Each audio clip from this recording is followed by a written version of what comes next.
स्वागत है। चलो जीते दुनिया पे। आज हम लोग पढ़ेंगे सिंधु घाटी सभ्यता। सिंधु घाटी सभ्यता को हम लोग इसी को हड़प्पा सभ्यता कहते हैं। एक व्यवस्थित नगरीकरण थी। थोड़ा सा हम परिचय दें। सबसे पुरानी सभ्यता हम सुमेरियन की सभ्यता को कहते हैं।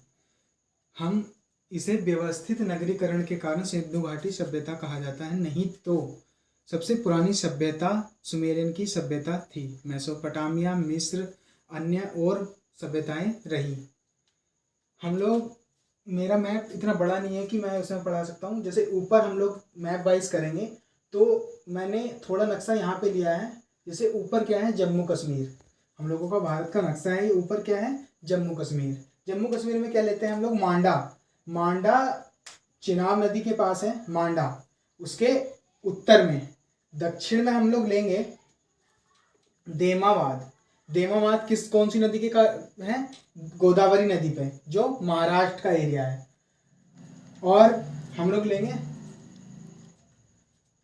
पूरब वाला एरिया। पूरब में क्या है, सुल्फोडेगेडोर, ऑरेंज स्टाइन 1927 में इसकी खोज की थी। दासक नदी के पास है।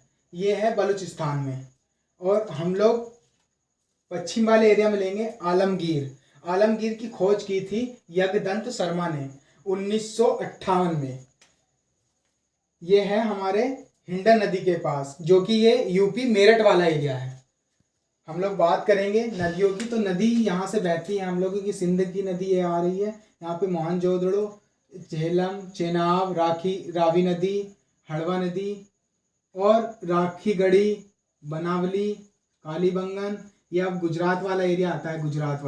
गुजरात वाले एरिया में हमारे हैं चौंदड़ो, मोहनजोदड़ो, ये बाहर की साइड है। और अंदर की साइड हम लोग लेंगे तो धोलावीरा, लोथल, रंगपुर की खोज की थी हमारे नादर नदी के पास है। ये नादर नदी के पास है रंगपुर की खोज की थी रंगनाथ ने। रंगपुर की खोज की थी रंगनाथ ने।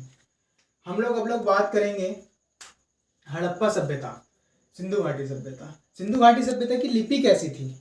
हम इसके लिपि से पहले हम लोग चर्चा करते हैं सिंधु घाटी सभ्यता के लोगों के बारे में। सिंधु घाटी सभ्यता की खोज सिंध नदी के पास हुई, इसलिए इसका नाम सिंधु पड़ा।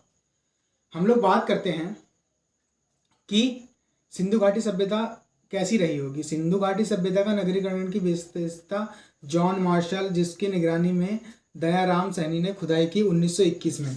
हड़प्पा, सबसे पहले खोज होती है हमारी हड़प्पा की। वहाँ के लोगों ने सबसे पहले, वहाँ की प्रमुख फसलें थी गेहूं और जौ। लिपि थी भाव चित्रात्मक, जैसे किसी दीवार पे यू आकार बना दिया, तो ऐसे चित्र मिले हैं और उन्हें समझना कठिन रहा।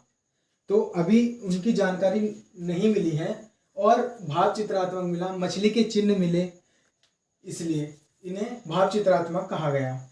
उनकी तोल मिली। तोल क्या थी, 1/16 अनुपात में नापते थे वो लोग। उनका विशेष पूज्य पशु था कुवड़ वाला सांड। मोहनजोदड़ो फिल्म में एक सींग वाला पशु दिखता था, उसे ही वो बहुत पूजनीय मानते थे। वो लोग किस चीज पे अपना जीवन निर्वाह करते थे, कृषि, पशुपालन, शिल्प, व्यापार।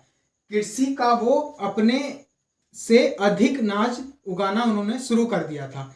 और जो उगाना शुरू कर दिया था, तो जो मेसोपोटामिया, मिस्र, अरब, यानी कि हमारा जो व्यापार था वो चालू हो गया था। ये लोग क्या करते थे, कृषि से उगाए हुए अनाज के बदले शिल्पकार से मूर्तियां, ये सब लिया करते थे। पशुपालन भी क्या करते थे। अब ये लोग कैसा रहे होंगे, ये लोग शाकाहारी भी थे और मांसाहारी भी थे, क्योंकि वहां पे मछली, मांस और अनार, केले, ये साग से प्राप्त हुए हैं हमें।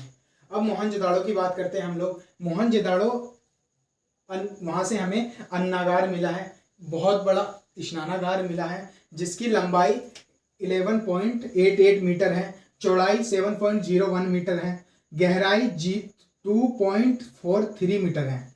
वहां से बहुत बड़ी कांस्य की मूर्ति नर्तकी करके मिली है, जिससे हम पता कर सकते हैं कि वहां मात्र सत्तात्मक प्रणाली थी, क्योंकि वहां पे अधिक शास्य मूर्ति के ही जो मिले हैं वो मात्र सत्तात्मक के अकॉर्डिंग ही मिले हैं।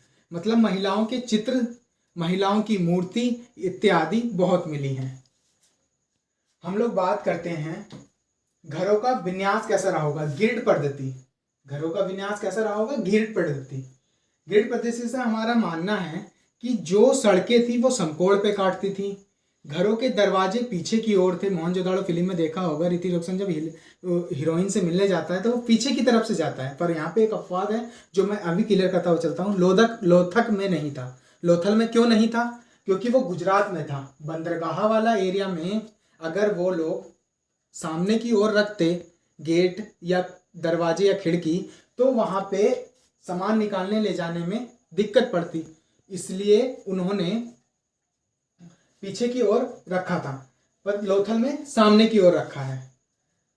और हम लोग बात करेंगे, लोथल से हमें चावल के साक्ष्य मिले हैं। इनका प्रमुख भोजन हम लोग बात करते हैं गेहूं और जौ था, पर लोथल से हमें चावल का अवशेष मिले हैं। कालीबंगन घग्गर नदी के पास है। इसकी खोज किसने की, वीवी लाल ने खोज की थी 1953 में। लोथल की खोज किसने की थी, रंगनाथ राव ने की थी 1955 में। ये कौन सी नदी के पास है, भोगवा नदी के पास। चहुंदड़ो की खोज किसने की थी, मंजूमदार ने 1931 में। हम लोग बात करेंगे हड़प्पा राखीगढ़ी हाल ही खोज की गई, तो राखीगढ़ी को सबसे बड़ा क्षेत्रफल में माना गया। और सीरीज वाइज अगर सीरीज लगाने के जैसे पूछ लेते हैं कि मोहनजोदड़ो, राखीगढ़ी, धौलागिरी, हड़प्पा, इन्हें निम्न सुमेलित कीजिए कि क्रम वाइज लिखिए। तो पहले हम लोग क्रम वाइज लिखेंगे, तो ऐसे लिखेंगे मोहनजोदड़ो, हड़प्पा, राखीगढ़ी, धौलावीरा। नहीं तो अगर उन्होंने कहा कि हाल ही में खोज किया गया क्षेत्रफल के आधार पर, तो हम राखीगढ़ी लिखेंगे। हाल ही में खोज किया गया तो राखीगढ़ी लिखेंगे हम लोग, ठीक है। हम लोग बात करते हैं मोहर की। मोहर कैसी रही होगी, मोहर एक सिंगी पशु चित्र पे मोहर थी। हम लोग बात करेंगे कि अब ये जब क्वेश्चन आते हैं तो हम लोग इसी में से क्वेश्चन हम लोगों को एग्जाम में पूछे जाते हैं। जैसे वनडे एग्जाम में हमसे पूछे जाते हैं, तो मैंने इसमें सम्मिलित किए हैं सारे क्वेश्चन। अगर इसी में से क्वेश्चन पूछे जाते हैं, अगर ये पूछ लिया हड़प्पा की खोज किसने की, तो हम क्या कहेंगे, राय बहादुर दयाराम सैनी ने की थी। कब की थी, 1921 में। मोहनजोदड़ो की खोज किसने की, रसखान बनर्जी ने 1922 में की। तो इसी में से ही क्वेश्चन बनते हैं। और ये टॉपिक वाइज हैं, किस नदी के पास है, किसने किसकी खोज की, लोथल में किसके साक्ष्य मिले, मोहनजोदड़ो में किसके साक्ष्य मिले, बंदरगाह कहाँ थे। तो मैंने इसमें कराया। हाँ, अब बात करते हैं हम लोग लिपि। भाग चित्रमात्मक थी।